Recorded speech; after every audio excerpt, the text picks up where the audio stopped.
Dans cette troisième partie, nous allons étudier la relation entre le matériel intensier que nous venons donc d'étudier avec ses différents paramètres et avec l'outil matiné.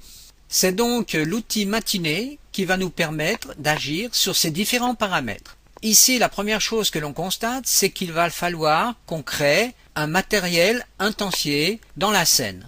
Je vais donc dans le browser, je vais dans Actor Class, j'ouvre ici la partie des catégories non classées et je cherche l'acteur matériel intensier.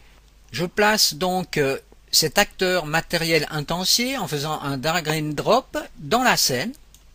Donc voilà ici l'icône de cet acteur. Alors on peut aller dans les propriétés de cet acteur, soit en cliquant deux fois sur cet acteur, ou bien éventuellement en appuyant sur la touche F4 du clavier.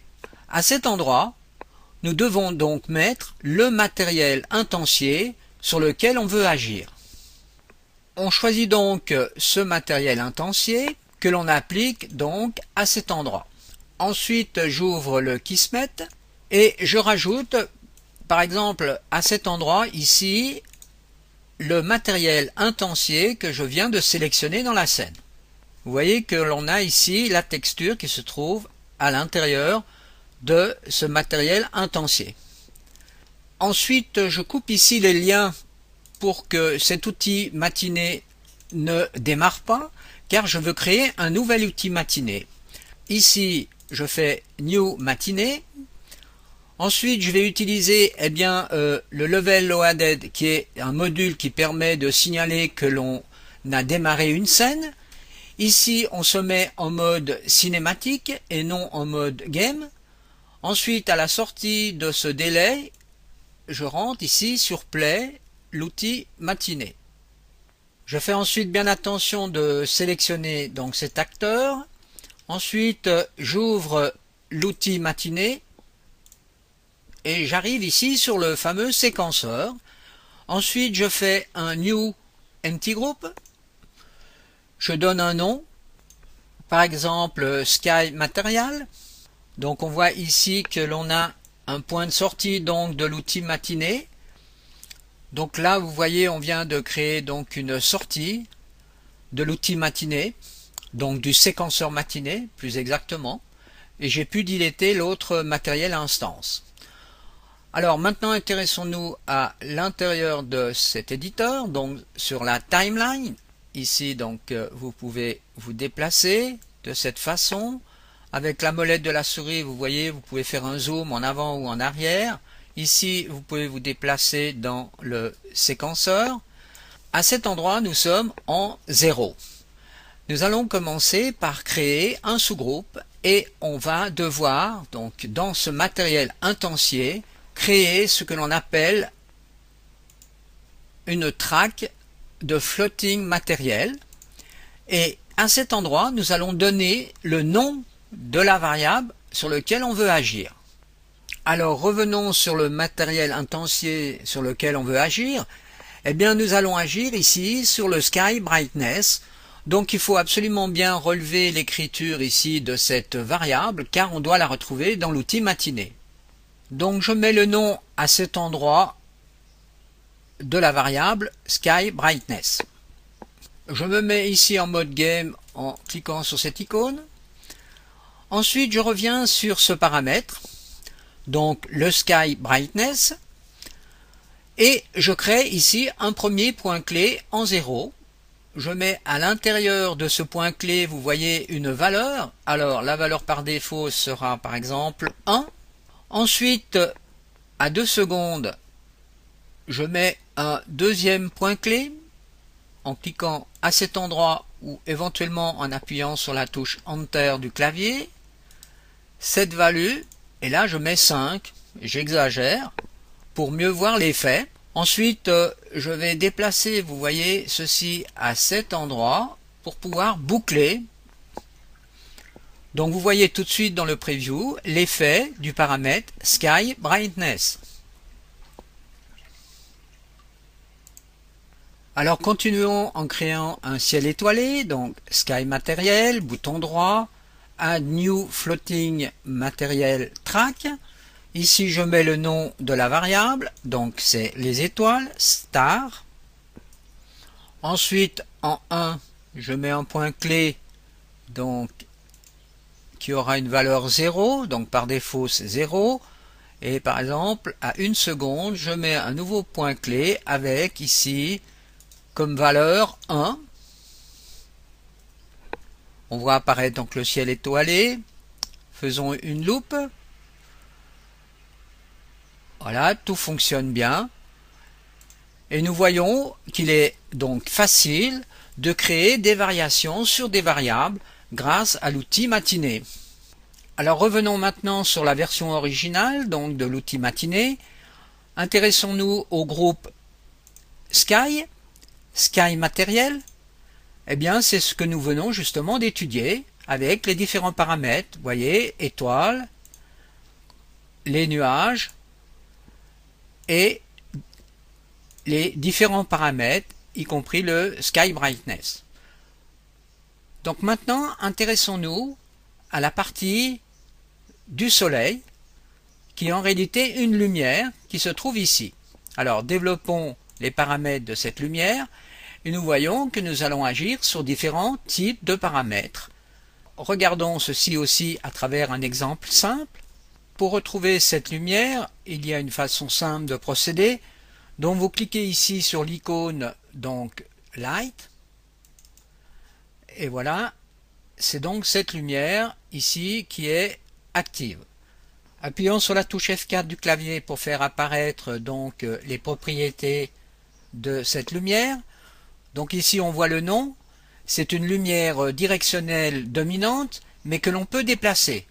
Alors cette lumière se trouve dans le browser à cet endroit, Actor Class, et on va sous Light et on choisit donc dans les lumières directionnelles ce type de lumière. Je retourne donc dans l'outil Matinée que j'ouvre. Ensuite, je sélectionne bien la lumière et je fais New Lighting Group, donc j'appelle ça Light, avec tous les paramètres en relation pour cette lumière. Vérifions, on voit que le lien a bien été effectué. Maintenant, commençons à agir sur les différents paramètres. Dans un premier temps, vérifions les paramètres par défaut de cette lampe. Alors dans Light Composante, vous avez ici la couleur du spot. Si vous cliquez là, vous pouvez changer, vous voyez, la couleur de ce spot. Ensuite, la valeur du Brightness est par défaut sur 10. Ensuite, vous avez ici toutes ces fonctions qui doivent être activées, qui sont en réalité les fonctions pour les ombres portées. Dans le canal des lumières, nous devons activer tous ces composantes. Alors ceci a déjà été expliqué dans le cours pour débutants. Et ensuite ici sur cette variable, on la désactive dans un premier temps, nous l'activerons par la suite. On retourne donc dans l'outil Matinée et on s'intéresse par exemple à la lumière de la couleur. Alors je suis ici dans la timeline en 0, je crée ici un point clé, je laisse donc par défaut la couleur actuelle et je me déplace par exemple à 2 secondes. Je crée un nouveau point clé et ici je change la couleur. Alors bouton droit, Set Color, et puis je mets une couleur un peu dans les bleus. Vous voyez tout de suite l'action donc du changement de couleur.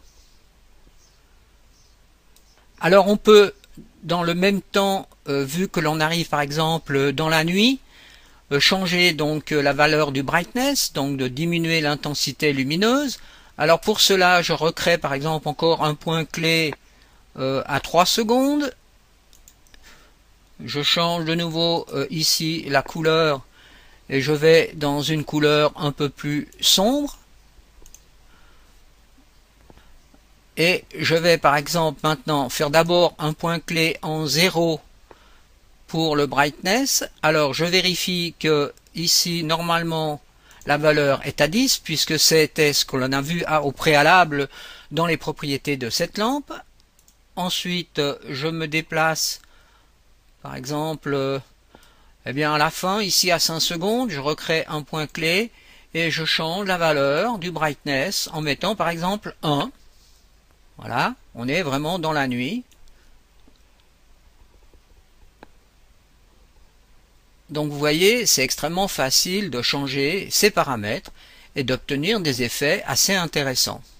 Nous pouvons supprimer ici cette piste de rayon qui n'existe pas. Alors, il suffit simplement de la sélectionner et de faire Delete Track. Alors, le mouvement, en somme, c'est le déplacement de la source de lumière. Alors, je vais mettre ici un point clé en 0. Et ensuite, je vais par exemple mettre à cet endroit un deuxième point clé. Mais cette fois-ci, je vais devoir déplacer la source de lumière. En utilisant donc l'outil de déplacement, on peut, vous voyez, déplacer la lampe. Alors, je la déplace comme ceci. Et je fais un test. Vous voyez le déplacement de la lampe au long de cette trajectoire qui est ici visualisée en jaune.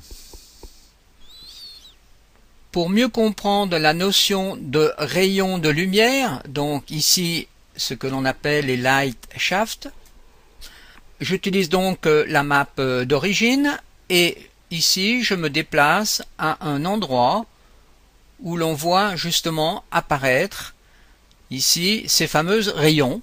Alors vous voyez, si j'active le rendu des rayons de lumière, on voit tout de suite l'effet qui se trouve ici. Un effet très sympathique.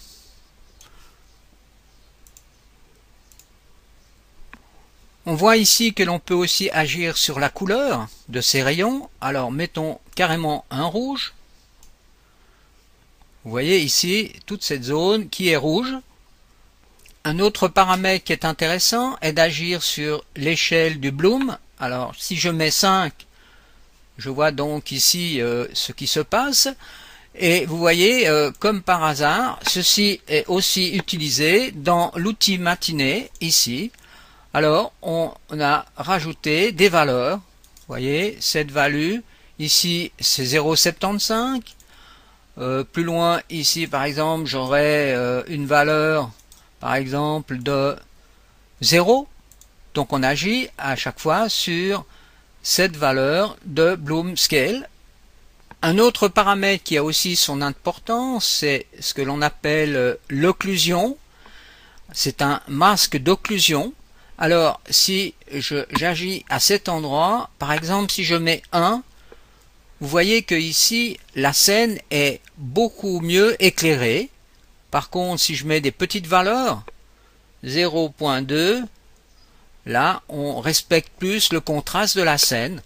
Donc vous voyez, ce paramètre a aussi été utilisé ici avec différentes valeurs. Vous voyez, 0,2, ce sont vraiment des valeurs assez faibles, suivant à l'endroit où on se trouve dans la scène. Voilà, là ça n'a pas changé. Donc voilà, nous venons de faire le tour donc de cette lumière qui est utilisée comme un soleil. On peut aussi rajouter que cette lumière a une propriété supplémentaire. Si j'active ici fonction, je vois que j'utilise un matériel qui est en somme un matériel qui se comporte comme un filtre, qui se trouve devant cette source de lumière. Alors regardons quel est le matériel utilisé. Eh bien ici vous voyez, c'est ce type de matériel, ce qui va donner encore plus de réalisme à la scène. Comme nous avons affaire donc à ce qu'on appelle une cinématique, en somme cela revient à faire un film, eh bien il faut mettre des caméras dans la scène. Eh bien ici, si je développe le groupe caméra, je constate que j'ai 4 caméras qui sont utilisées ici pour créer cette scène. Eh bien, pour la caméra 1 que je peux développer ici, on voit aussi qu'il y a différents paramètres qui sont utilisés. Eh bien, là, en déplaçant ici, vous voyez, je suis en ce moment dans la caméra 1. Après, je vais passer sur la caméra 2. la caméra 4 et je reviens sur la caméra 2 et ainsi de suite. Donc là, on a ce qu'on appelle une piste directeur. En somme, c'est toutes les caméras, les unes derrière les autres, à des moments appropriés dans la timeline. Pour mieux comprendre donc la notion de caméra, vous voyez, j'ai rajouté ici 2 rochers dans la scène. Alors, on peut voir dans le browser ce type de rocher que je viens d'utiliser, en lui donnant ici, vous voyez, des valeurs de 10 suivant l'axe X, Y et Z, et j'ai fait un duplicate de ce rocher.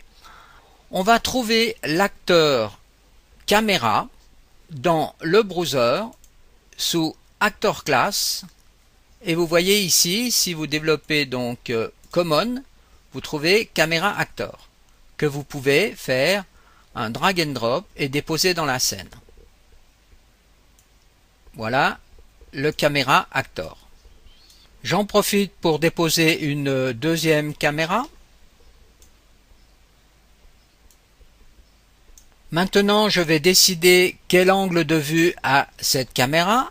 Alors pour cela, je vais utiliser un outil ici qui est extrêmement pratique, qui est l'œil. Je clique sur l'œil et je clique sur la caméra. Voilà exactement ce que la caméra voit en ce moment. Alors, vous pouvez donc déplacer et choisir votre angle de vue. Alors, par exemple, acceptons cet angle de vue. Donc, je désélectionne l'œil. Ensuite, je peux aller chercher la deuxième caméra que j'ai positionnée dans la scène et faire de la même façon, mais cette fois-ci avec un autre angle de vue. Alors, recherche de la caméra grâce à la jumelle. Ici, je mets caméra, caméra 8, go to, close. Je clique sur l'œil et sur la caméra.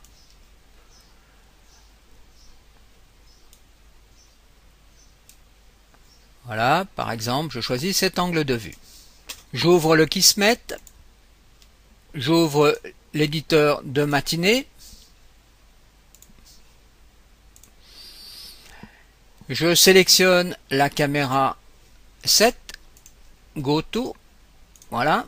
Je fais ici New Camera Group, j'appelle ceci caméra 1, OK. Nous voyons déjà qu'ici nous avons un paramètre de mouvement et un paramètre de focale. Je peux faire la même chose avec la deuxième caméra, donc je la sélectionne, caméra 8,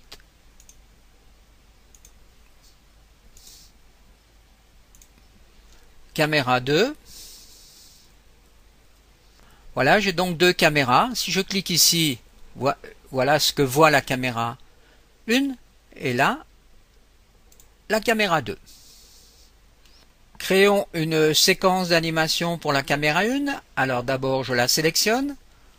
Je me mets en 0. Donc voilà l'endroit où je vais créer une première clé d'animation.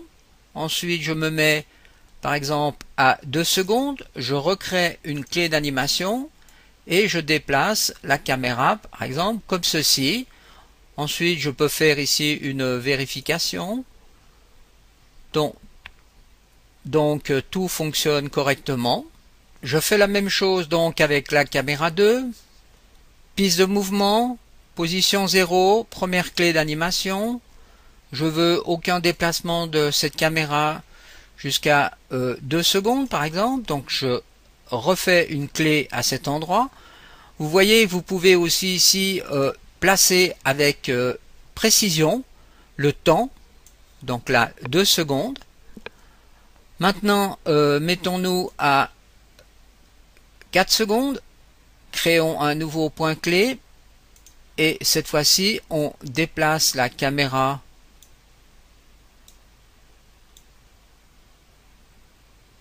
de cette façon par exemple. Alors je fais un test.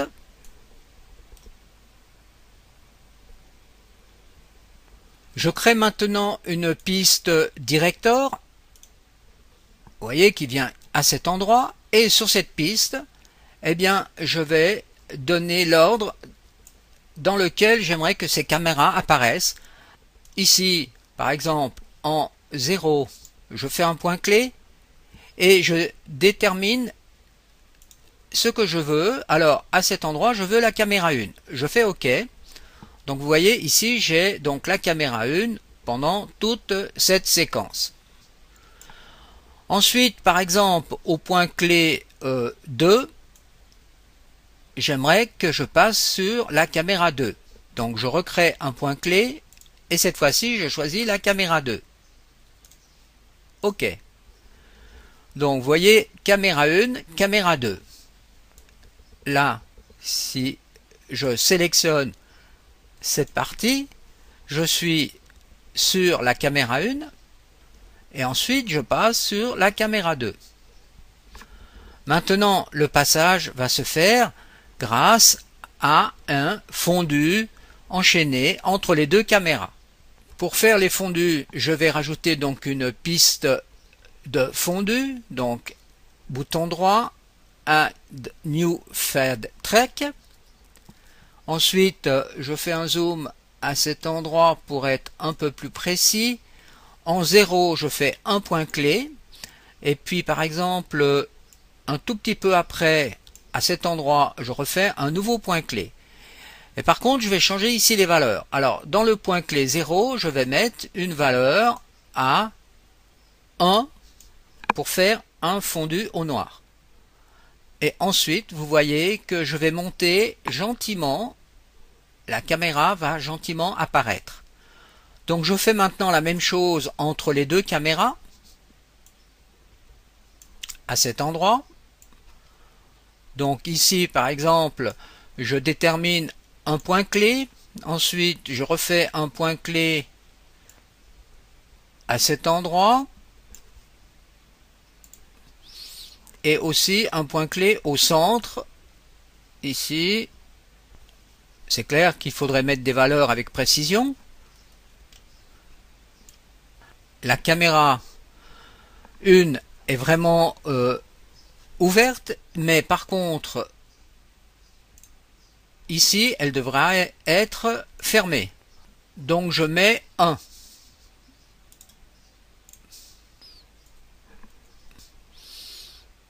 Vérification. Voilà. Maintenant, on a un fondu au noir et on passe sur l'autre caméra.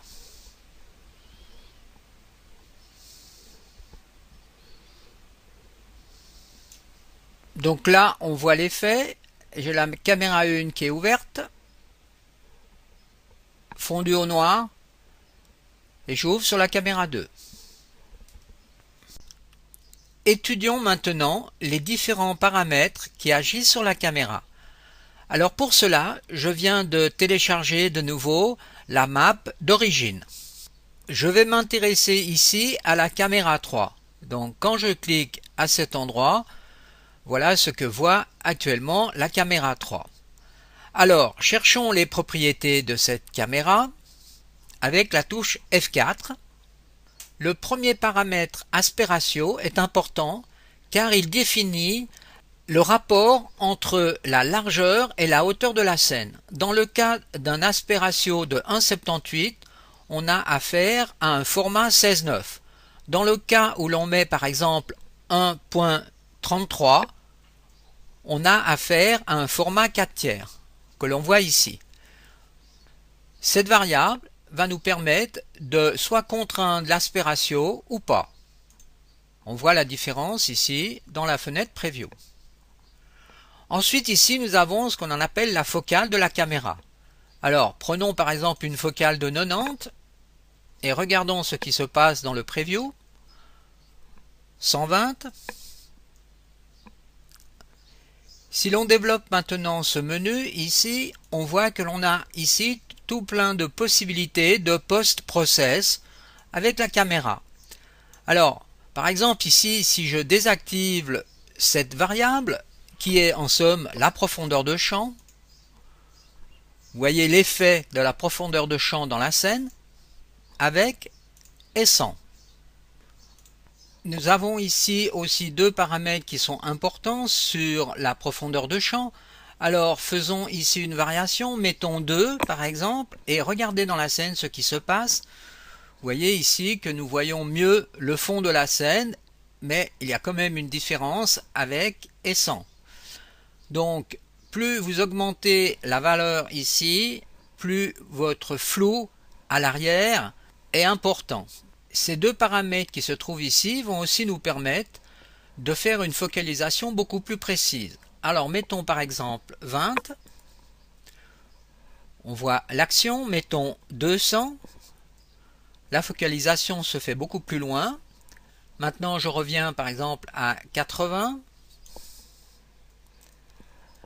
et j'agis maintenant sur le rayon de focalisation. Donc sur le rayon ici, je mets 2. Vous voyez que je me focalise que sur l'avant des fleurs.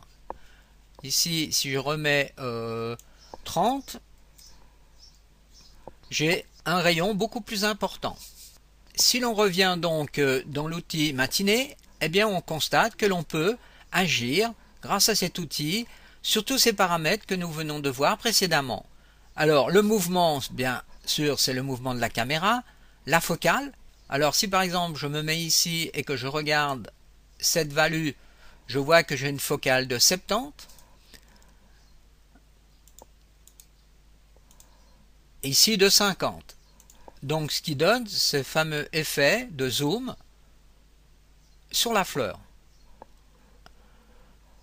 Maintenant vous avez ici justement aussi la possibilité d'agir sur la profondeur de champ en agissant sur la distance et ici sur le rayon. Alors comment faire pour ajouter ces différentes pistes? Eh bien simplement vous choisissez caméra 3, bouton droit, vous faites Add New Float Proprietary Track. Vous rajoutez donc ici une piste de propriété.